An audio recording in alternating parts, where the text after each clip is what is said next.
So Luke Wafle, he stopped waffling. Jonas Williams, he had a nearly perfect day to wrap up the Elite 11 finals. I guess that's a perfect way to wrap up a perfect week, nearly a perfect week of Locked On USC.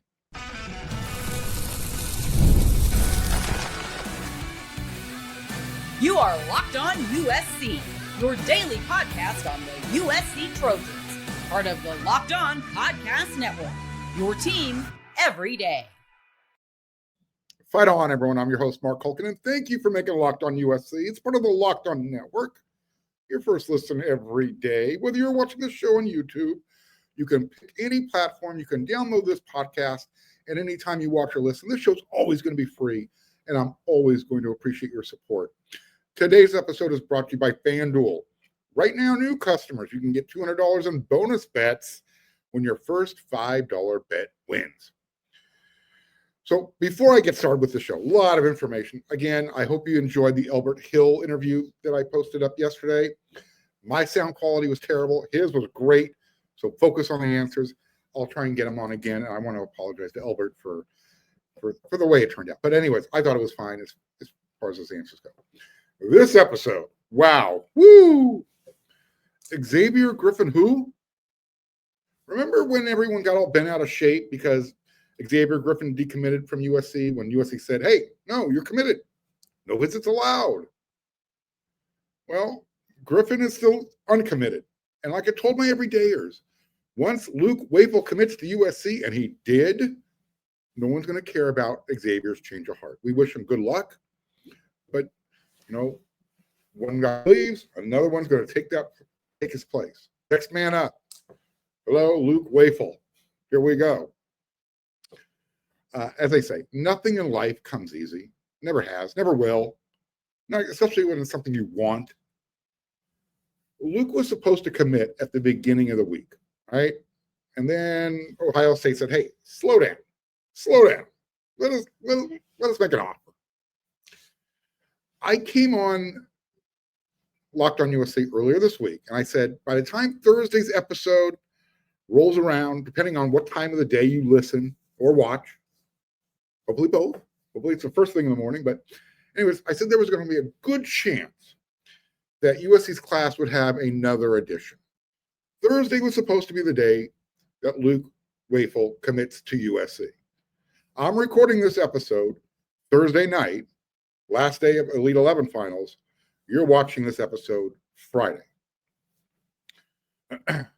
So I had all the, I kind of laid out the timeline, everything was going to work. So here I am, after Elite 11 first day, I'm making these proclamations here on Locked On USC. And then literally, I use the other F word when it comes to recruiting Wednesday morning. I woke up, I was like, what? When I left Elite 11 Tuesday night, around 8:15-ish, 8:30, the last conversation I had with sources in the know said, hey, done deal. It's going to happen on Thursday. It did. Luke Wafle committed to USC on Thursday. However, like I said, when Wednesday morning rolled in, the Buckeyes, they had changed Luke's mind. They gave him a great offer. They flipped him. Steve Wiltfong had changed his prediction. He bombed. Yep, he's going to Ohio State. And then all of a sudden, Penn State said, hey, wait, hold my beer. Let us get a last shot in here. In case you don't know, Luke Wafle's older brother transferred from Michigan to Penn State. So there was a chance to be a family affair going on there. I have to assume that USC said, hey, look, just give us last chance. If you're going to, take an offer from Ohio State, take an offer from Penn State, at least give us the courtesy. Let us know what it is. Well, while I'm watching Jonas Williams perform like an all-star on the final day of Elite 11, Luke Wafle commits to USC. It's done. So here we are, end of the week, and the Trojans' #1 recruiting class just keeps getting stronger. I mean, think about this. Last week, USC on Father's Day got the commitment from their biggest linebacker commit in a long time, Talanoa Ely. And then you follow it up, less than a week later, end of the week, still, you get, a commitment from elite 4-star defensive end edge player from New Jersey, the school of the Hun, or the Hun school, Luke Wafle. This is what Luke's dad, David, said. He shared his thoughts on what they experienced and learned about USC these past couple of months. Luke was in LA for spring camp. I believe he was at the Coliseum for the Trojan Olympics. And then last weekend, he was at USC for his official visit. So this is from his dad, David. Quote, USC was a very special experience. Coach Eric Henderson, and Coach Sean Newer were great. Coach Antonlynn, we had some really great meetings with those guys. To actually sit down and have a one-on-one with Coach Lincoln Riley was special. We spent a good amount of time talking to him about the program. There's a lot of energy around USC. We feel there is a lot of momentum to go to practice inside the Coliseum, and their football alumni there were like 150 alumni, and you could feel it. Things are happening at USC for sure, end quote. That's the dad. That's not Luke, okay? So if dad is feeling it, imagine what the recruits are feeling. Guys like Luke Wafle. I know a lot of people are out there thinking, oh, you know what, USC, you're buying your class. This isn't just about how many recruits USC has in their class right now. USC's number one class isn't only about quantity. It's about quality. And yeah, USC's stepping up to the plate with their NIL. But look at the quality of players they're getting. They have the number one class, 30 commitments. But again, not just about the numbers. It's about the guys they're bringing in. Think about this. USC's defensive line class alone. Talking about Luke Wafle, Samote Katuana, Tom Tapui, Braden Jones, Jamion Winfield, Malik Brooks, Jake Johnson, Andrew Williams. That means that 5 of the Trojans' 8 commitments in the defensive line room are ranked in the top 200 overall. Let that sink in. Luke Wafle is considered the number 52 player overall. Samote, the number 65 player overall. Jamion Winfield, number 95. Tom at number 138, we know is way underrated. And you got Braden Jones at 169. So USC they are doing what they need to do. They're recruiting like everyone anticipates, but what USC is also doing is they're showing everyone that they're not going to back down. Even if Ohio State says, hey, no, that's our backyard, we're taking that, or Penn State. Well, USC so far, they've gotten Albert Hill from Ohio. They've gotten Sean Alston from Ohio. They just snagged Luke Wafle out of New Jersey from Penn State and Ohio State. USC recruiting right now, some of you are going to be old enough to understand this reference. Remember the TV show Different Strokes with Arnold Willis? What you talk about, Willis? USC is back to being the gooch. Arnold Jackson's bully. Remember the bully, the one you never saw? Not only is USC bullying, acting like the gooch to schools like Oregon and Penn State and others, Ohio State, they're recruiting a bunch of guys, a bunch of bullies, a bunch of gooches. Get your mind out of the gutter, folks. They put Ohio State back in their chair. They said, sit down. Penn State, they're close. They have, like I said, they have his brother. State of Pennsylvania, New Jersey, they touch each other. USC said, oh, you know what? Okay, we're going to take them. We want them more than you. It didn't matter in the end. It just did not matter. Just doesn't matter. USC stepped up. They made Wafle and his family a fair market value offer. Use finger quotes there for those of you listening and not watching. So again, they made him a fair market offer to play in LA as one of the best defensive ends in the country. Go watch his highlight film. It's off the charts scary. It's good and it's scary. And then go back and watch Brian Cushing's old film at USC. Cushing was a big-time bully on the football field.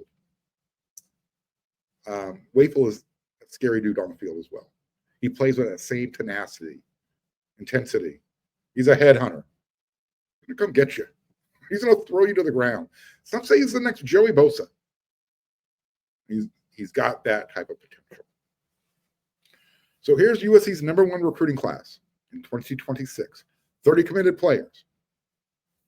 Peyton Dyer, Mark Bowman, Sean Scott, Luke Weaver, Kenai Pepe, Albert Hill, Roderick Tazeno, Cannon Smith, Vlad Diakonov, Deshaun Rideau, Jake Johnson, Tom Tapui, Malik Brooks, Chase Dinas, Jamie Winfield, John Fafita, Isun Tafa, Trent Mosley, Samote Katuana, Jonas Williams, we're going to talk about him in the next segment, Brandon Lockhart, Braden Jones, Madden Reardon, Joshua Holland, Sean Alston, Andrew Williams, and Jermiron Tron Baker.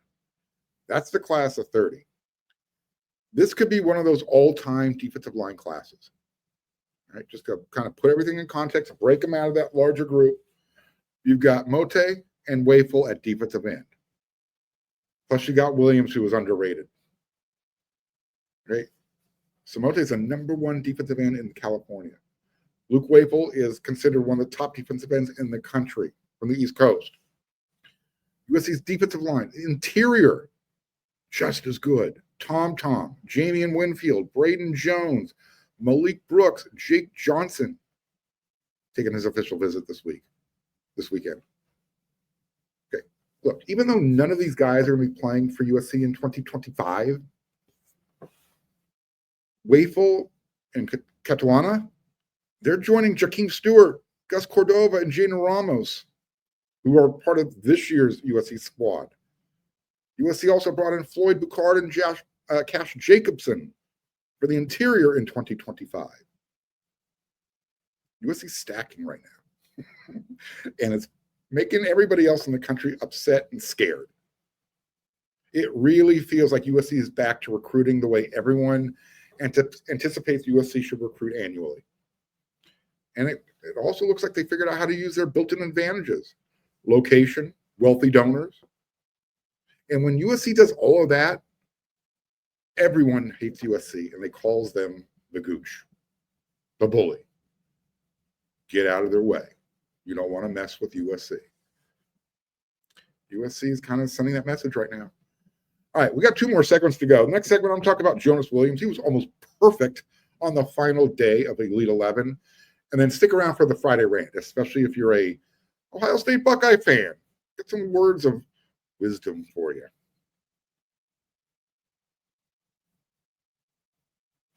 The NBA finals are almost over, but you still have a chance. Hey, you know, if you've never been to an NBA finals game, you got to go. Trust me, you got to go to any type of playoff game, whether it's basketball, hockey, baseball, football, whatever. I don't care. If you want to get in on that action, FanDuel makes it easy to stay in the game before the tip-off, live, with player prop bets. We're talking about the NBA finals right now. You can bet on the players, you know, 3-pointers, free throws, rebounds. If you're one of those guys who follows performance trends and you like to do same game parlays, FanDuel gives the fans a lot more ways to make more money and win big. You know, like I said, if you know which players are showing up, they're showing up in the biggest moments, then bet on it. Make it happen at FanDuel. If you've got a read on who's heating up, why not back it up with a same game parlay? How would $200 in bonus bets add to the excitement if your first $5 bet hits? Well, if you're new to FanDuel, it's a perfect time to sign up. Head to FanDuel.com. Place your first $5 bet. If it wins, you're going to get $200 in bonus bets. Make every moment more with FanDuel, an official sports betting partner of the NBA.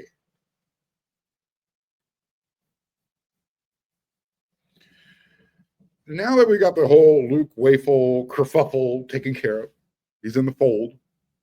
Let's talk about Jonas Williams and his almost perfect day on the last day of Elite 11. It's a 3-day event, Tuesday through Thursday. He had a really good week. Thursday, the last day, is the 7-on-7 competition. Basically, how it sets up, you get a handful of the local high schools They send out their up-and-comers to play wide receiver and defensive back in a 7-on-7 setting. Long Beach Poly sent their team. Brandon Lockhart to Loyola. They were there. Brandon wasn't there. Neither were Poly's best players.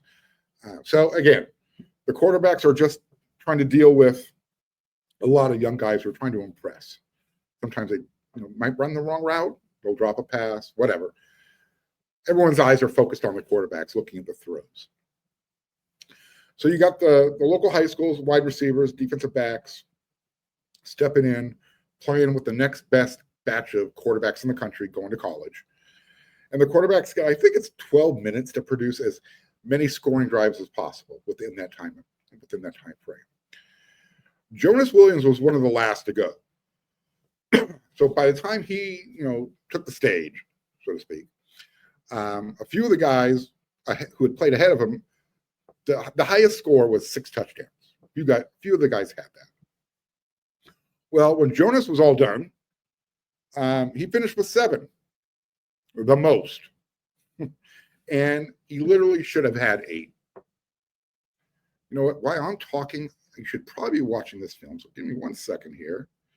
Let me add this. Okay, now I'll continue to talk. Here's some of the film I shot while I was out there. So we'll see how it goes. I think I got better Wi-Fi connection. I'm at a different hotel, but just in case, here it is. Anyways, Jonas finished with 7 touchdowns. He completed 18 of 22 throws, 7 touchdowns, and he was sacked 1 time. The sack, again, you're not touched, but you only get 3 seconds to take the snap, throw the ball. One of the wide receivers ran the wrong route, so Jonas took the sack. And then of the 4 misses, he had 3 drops. But he didn't overthrow or underthrow anybody. He was that good. According to Charles Powers, On3's director of scouting and recruiting, he said this: USC commit Jonas Williams showed a very good feel and accuracy in his 7-on-7 session. He had a good connection with the wide receivers and hit several big gainers while working over the middle of the field. He started taking shots downfield and connected on a few deep balls, with some being great plays by the wide receivers. Williams' arm strength does not overwhelm, but he carved up the defense with timing and accuracy. You'll know when he threw his 7th legitimate touchdown. Watch the celebration as I'm talking. Everybody, including the guy who runs Elite 11, Jordan Palmer, they all ran over to the sideline. It was that great of a throw and catch. It was beautiful. And again, it was the winning touchdown from this day's session. The one thing I'll disagree with Charles Powers about arm strength, I'm not sure exactly what he means. In this setting, Jonas didn't really need to show off a rifle where you had to, kind of squeeze it into a tight window. It wasn't that type of defense. It wasn't that great. But I've seen Jonas, put the spin on the ball. He has plenty of velocity. He can make all the different throws from the different hash marks. Arm strength is not going to be an issue, okay? Does he have Caleb Williams 70 yards in the air? I don't know. Probably not. But how many times are you asking your quarterback to do that in a game? Not very often, right? I think as far as the final standings from Elite 11, Dia Bell, the 5-star who is committed to Texas, at least according to On3's evaluations, he was the MVP of the Elite 11. And again, Charles Powers, he loves the arm strength. Because when I was reading over his comments, his little snapshots of each quarterback and how they perform, arm strength was always one of the things he was trying to highlight. Whatever. So, Jonas Williams didn't even end up in Charles Powers' top 11, the Elite 11. But I'll tell you right now, he had a really good day.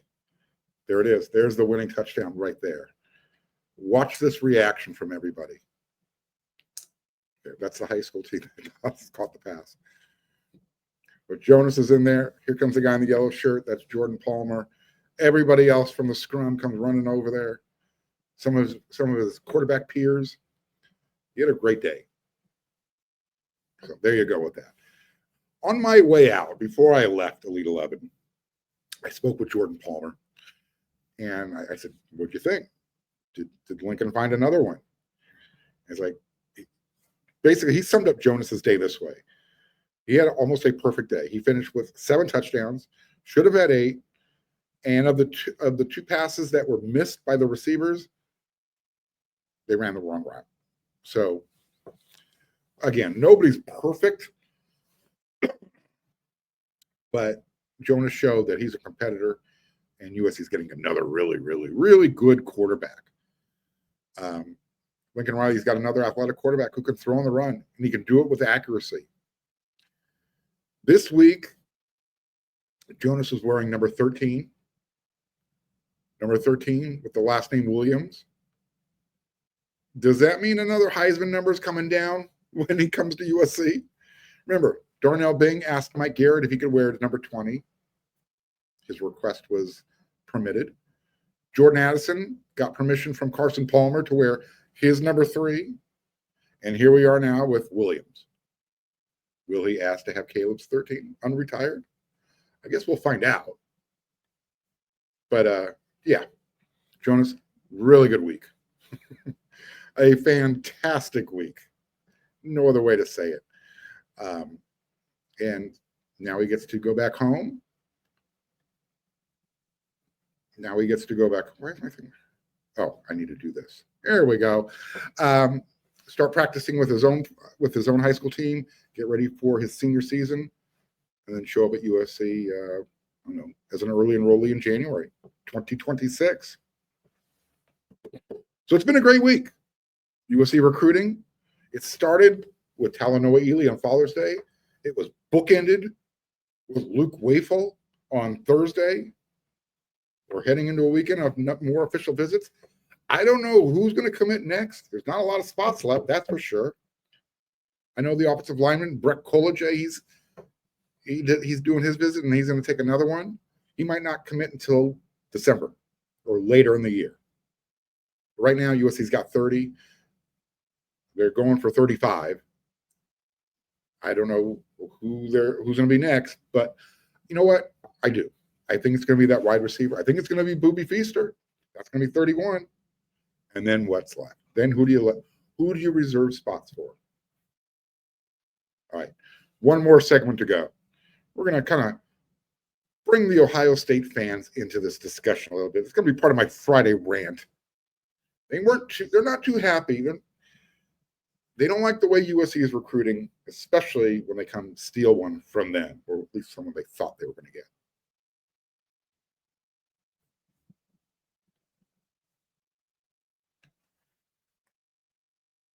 So Ohio State Buckeye fan, apparently they're on the warpath right now. They just won the national championship, but the fans that all look like Barney Rubble, yeah, the ones that just won the national championship, they seem to be really concerned about the way USC is recruiting right now. Saying, Mark, what do you mean Barney Rubble? I remember back in the day when Texas went and visited Columbus. I want to say this was around the 2004, 2005 timeframe, right around that timeframe. Anyways, one of the Longhorn fans, took the trip to Columbus, and he blogged. He blogged about it. And it was one of the best soliloquies ever. I mean, it had me laughing. The one observation that stood out that just really, I will never forget, because I've been to Columbus. I know exactly what he's talking about. I understood his description to a T. He made an observation that all the men in Columbus, Ohio, all the Buckeye fans, they're short, stocky dudes with crew cuts. Hence the Barney Rubble comparison. Anybody knows the Flintstones, you know who Barney Rubble is. It was funny because it's so true. Anyway, ahead of Luke Wafle's announcement earlier today, I made a post on X. Quote, is it just me, or is anyone else laughing at the Buckeye fans who are upset that USC is doing what Ohio State has been doing when it comes to building a roster? Luke Wafle is the prize. Well, after that announcement, after Luke's announcement, Buckeye fans started throwing a tantrum. They were popping off on X, Twitter. They were showing up in my direct message box on X. The ones who were doing it publicly were trying to rationalize their anger. Well, at least we pay the proven guys in the transfer portal. We're not throwing around $2.5 million at unproven high school players like USC. Jeremiah Smith, anyone? Hello? Not sure what his exact number was, but Ohio State chipped in really well when he was coming out of high school. And do not get me started about Ohio State pre-NIL. Remember Troy Smith, quarterback from Ohio State? I don't have this. I can't prove this, but I've been told multiple times by people who would know that Troy Smith would leave the window down just enough, a little bit on his car, so people could drop off, envelopes. And people were saying, well, Mark, wouldn't somebody just break in and steal it? No, because somebody was always sitting in the back of the truck, guard. Nobody was going to take Troy Smith paying donations. This is the type of stuff that went on behind the scenes. It was SEC type of stuff. And Ohio State was playing that game.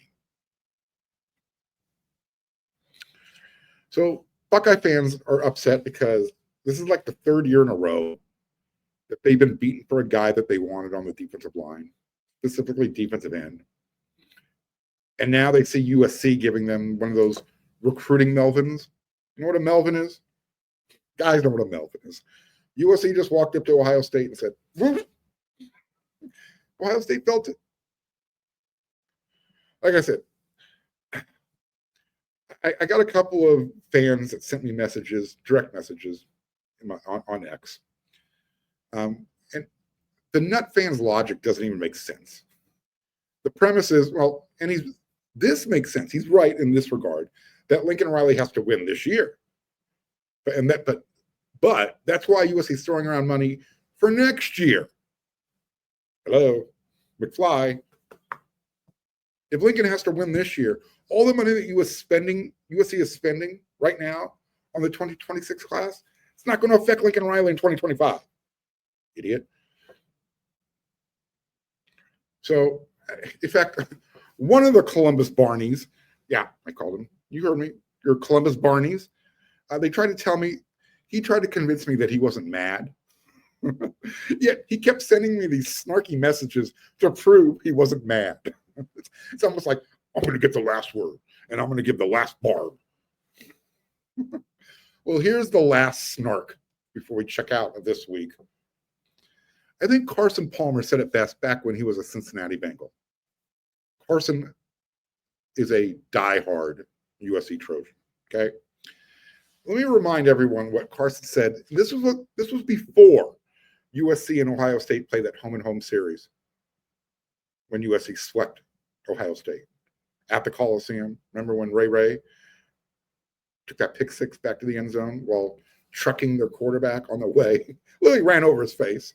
And then the following year, USC went into Columbus, and you had Matt Barkley, Joe McKnight, Stephon Johnson at night in the shoe in front of 100,000 Bucknut fans. Remember? No one's ever going to beat Ohio State in that type of environment. USC did. And it was great. So let me remind everybody what Carson said. This was a year before that series started. And it's so awesome. Some of you will remember this. And I think I like it because Carson has a similar attitude that I do. I don't watch what I say. That's what he said. That's how he started his little rant. Quote, I don't watch what I say. I cannot stand the Buckeyes, and having to live in Ohio and hear those people talk about their team, it drives me absolutely nuts. Now we got Keith Rivers out there. We got Frosty Rucker. We finally got a couple of other SC guys. It's amazing to hear what those guys think about that university, what they think about that football program and Tressel and all that crap I got to put up with being back there. I just can't wait for 2 years from now when USC comes to the shoe, and hopefully we'll have a home game that weekend, and I can go up there and watch us pound on them in their own turf, and kind of put all the talk to rest, because I'm really getting sick of it, and I just can't wait for this game to get here so they can come out to the Coliseum and experience LA and get an old-fashioned Pac-10 butt whooping and go back to the Big Ten. Sincerely, Carson Palmer. I remember this. And I think so do the land of Barney Rubbles. If you ask any of the old-time Ohio State fans, they'll remember Carson Palmer. They'll remember his rant. I'll never forget it. So to Buckeye fan, Barney Rubble, relax. You knew USC wasn't going to be down forever. You know that USC has some built-in advantages that nobody else has. Location and a bunch of wealthy donors. As the late, great Kobe Bryant would say, deal with it. All right. That's it for this episode of Locked on USC. I'll be back again next week with another 5 episodes. If we get some recruiting news, some notes, who knows? You never know. There was another camp this on Thursday as well. Elbert Hill was out there. Peyton Dyer was out there getting some work in with the coaches. Can't wait till they show up in 2026. All right. Till the next episode, everyone, you know what to do. Thank you for making Locked on USC your first listen every day. And when you're done making Locked on USC your first listen every day, your first watch, don't forget about the portal with Brian Smith. Get on over there to wearesc.com. We got way too much content for you. You don't want to miss out. Till then, everyone, have a great weekend.